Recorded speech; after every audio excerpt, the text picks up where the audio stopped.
Welcome to the garage, welcome to the Facebook page, and if you're listening to this as a podcast, welcome to you too. Coming Friday, jeremycordo.com will be live streaming 3 hours, 9 o'clock through 12, and we went out yesterday and bought a new telephone. I don't know if it's fair enough to blame the telephone. There's something to do with maybe the signal up here in the foothills. It's tricky. I think it's because the local council say they won't give permission to have towers built. So we're getting the sort of, I don't know, trailing edges or the dregs or something from towers that are far too far away. But it's like the hide of a telecommunications company to sell you something that's not fit for purpose. Anyway, there you go. Now I've got to follow up on that that pharmacy controversy we touched on. And Pete was correcting me yesterday saying, well, look, the whole controversy was about, Pete, you were right. Oh, good. You were right. The whole controversy was about the fact that a pharmacist gets a dispensing fee. And if somebody is on a prescription which has to be filled, renewed every month, the pharmacist is going to get a fee every time it's renewed. But if the customer comes in, and he gets 2 months, well, the pharmacy is not going to get the fee for the second prescription.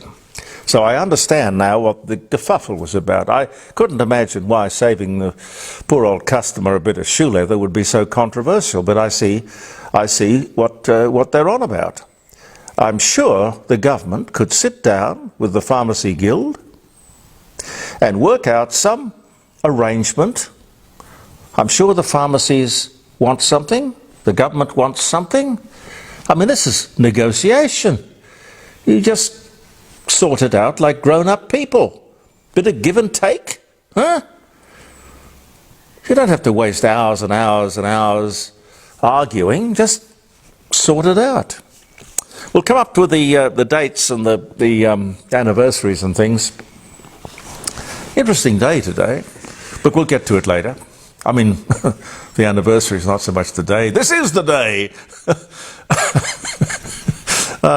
We are so lucky in this country. I mean, we're in winter. And we know only too well in this neck of the woods what bushfires are like, what wildfires are like, what a firestorm is like. A firestorm actually sucks all the oxygen out of the air. It's a terrible, terrible thing. 96 people, as we record today's edition of the Court of Public Opinion. 96 people now dead in Hawaii. 96 people. A lot of finger pointing, as you would expect. We'll hear about it as the days and the weeks go on. Cadaver dogs have been searching. So far they have gone over something like 5% of Maui. But 5%, I think they will probably find hundreds more victims. The worst tragedy of its kind in 100 years. And nature is like that. Nature is like that. Professor Mary Louise McLaws. It's a wonderful name, isn't it? Professor Mary Louise McLaws.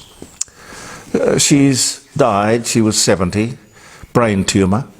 I remember her because we talked to her quite often in the pandemic. She had this wonderful, calming, reasoned, intelligent, knowledgeable approach to the whole thing.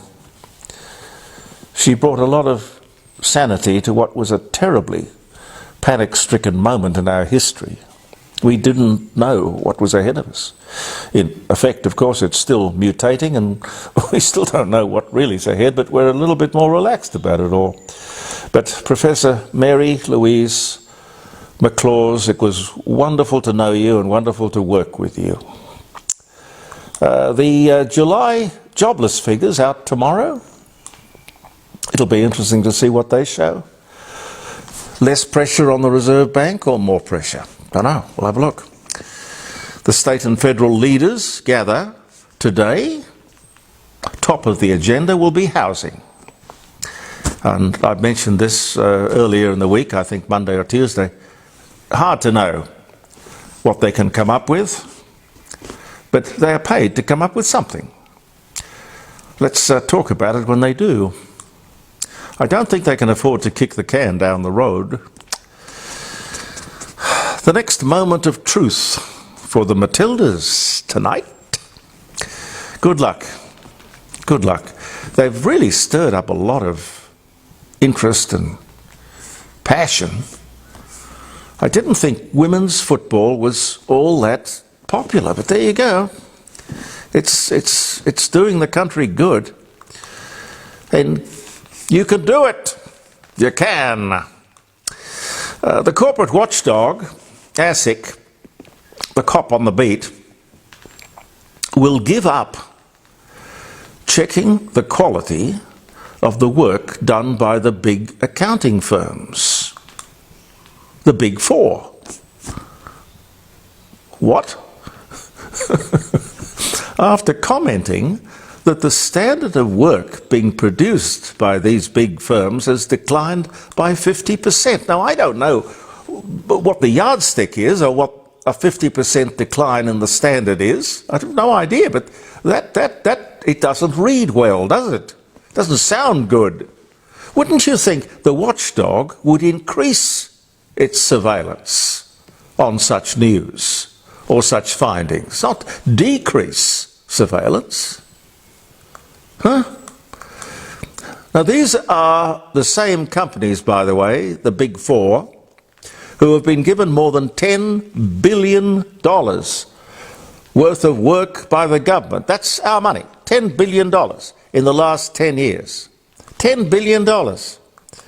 They are enormously powerful and seemingly unaccountable, or beyond reproach.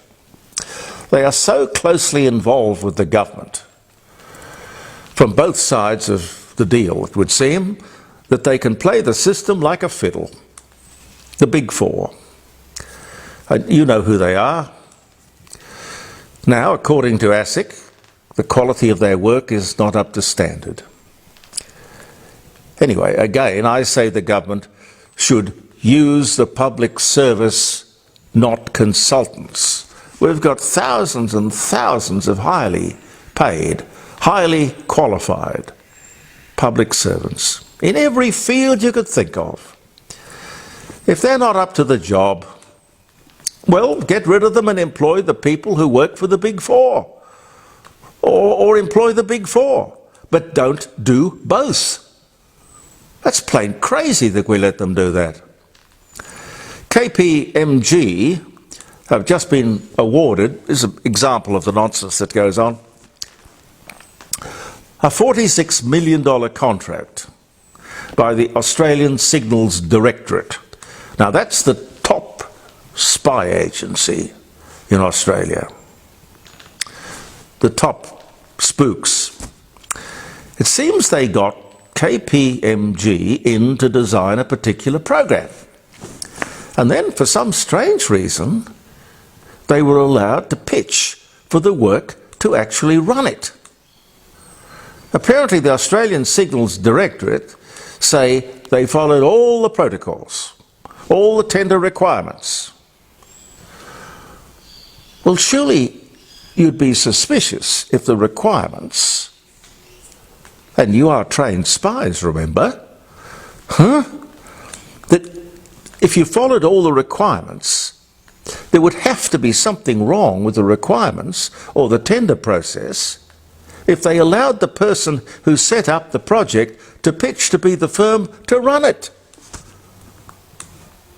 Now, what chance would other companies have of getting that work? None at all. It reminds me a great deal, if I could reminisce for a moment, it reminds me a great deal of a situation a few years ago at the old 5DN here in Adelaide. When I was a shareholder, I was a minor shareholder, Alan Scott was the major shareholder.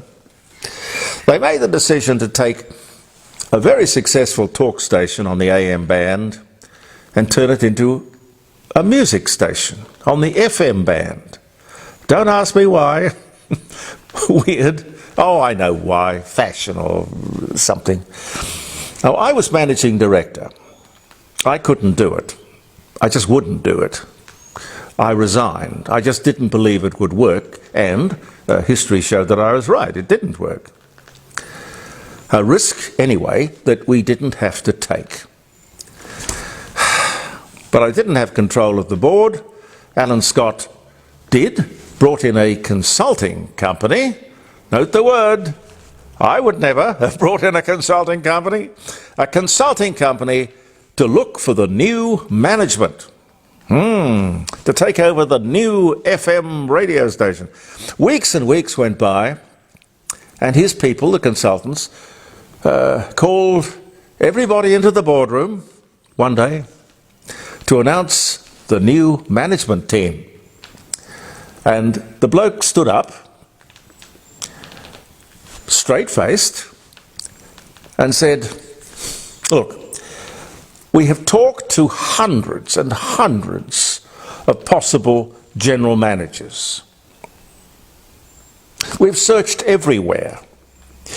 We were prepared to headhunt and go the extra mile. We've looked everywhere for the best people. And we are here today, ladies and gentlemen, to tell you that we found us." It was an excruciatingly wonderful moment. They looked everywhere for the best management. They were paid to find a management team. They looked everywhere and they found themselves. Don't you love it? I remember everybody laughed. If you're a consultant, I personally believe if you're a consultant, you can't walk both sides of the street. Have I got time for one more? Ah, dear. Qantas is getting behind the yes vote. You might have heard that. What has that got to do with running an airline? I know a lot of big corporations are sitting behind the yes vote and promoting the yes vote. Anthony Toop, when he was with me last Friday on the live streaming show, the jeremycordo.com, he said he believed, because he ran a huge real estate company, he'd know, he believed that the big corporates were getting behind the yes vote because the government was either bullying them, paying them, or even blackmailing them. Now, I don't know. I really don't know if that's true. But there must be some reason why these companies haven't consulted their shareholders.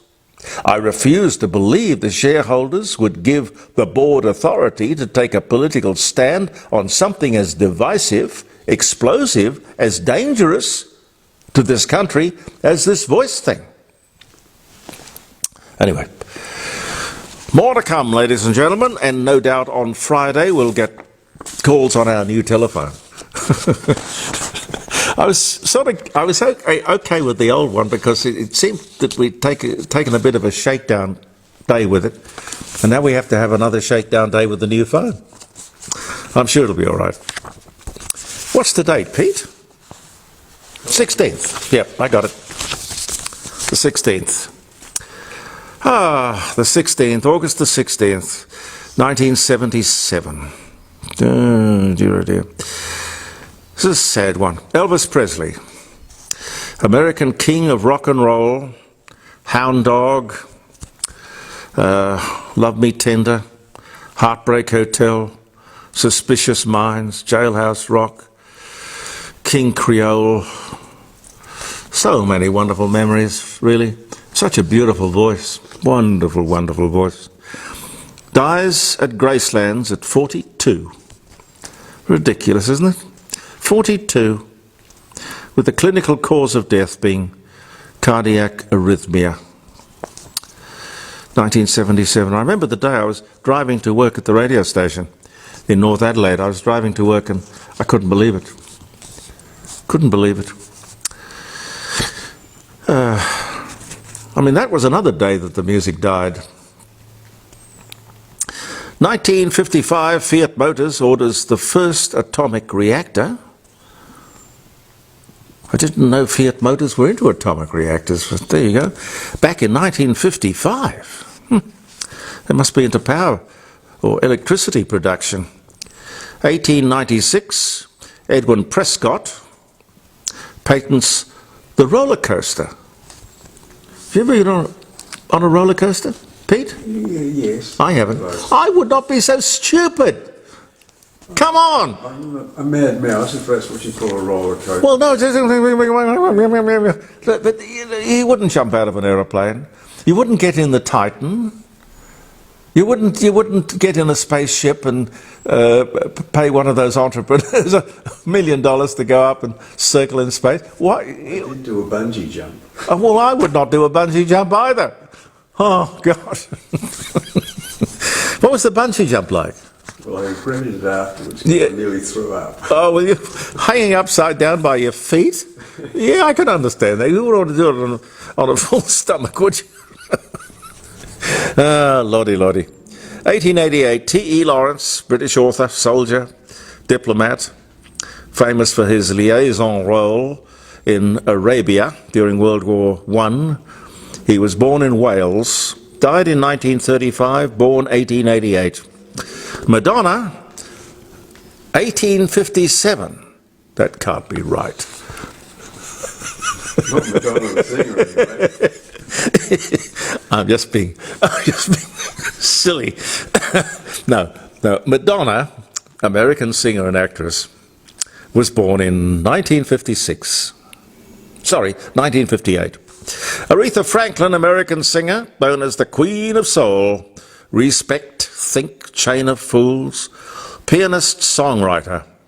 The first female performer inducted into the Rock and Roll Hall of Fame, 1987, dies of pancreatic cancer at 76 on this day in 2018.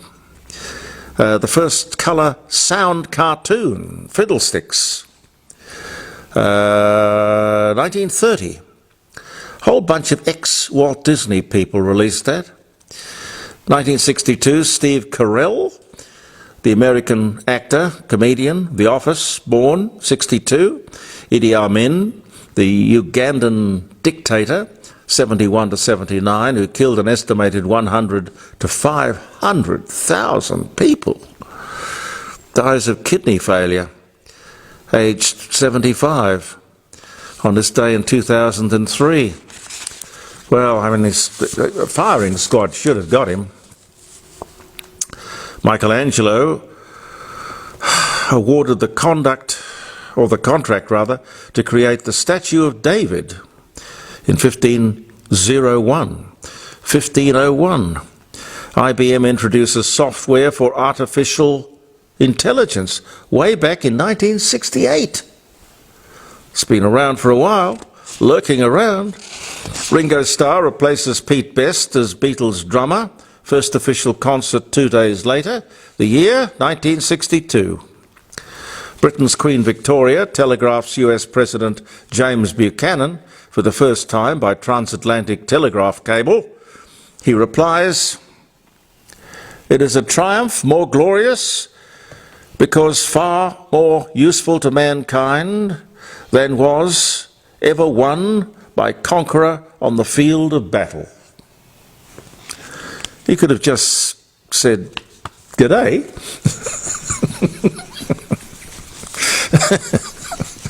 No.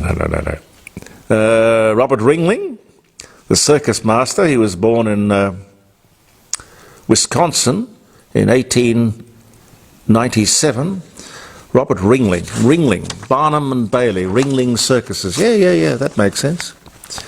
American singer-songwriter Paul Simon, 41, weds American actress Carrie Fisher, 26. They divorced in 84, but married in 83.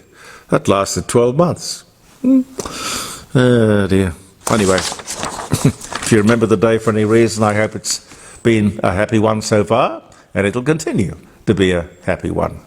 Thank you very much for viewing the Court of Public Opinion here in the garage. I look forward to your company on Friday, live streaming on jeremycordeaux.com. Believe in yourself. Pete and I will be back soon. Bye for now.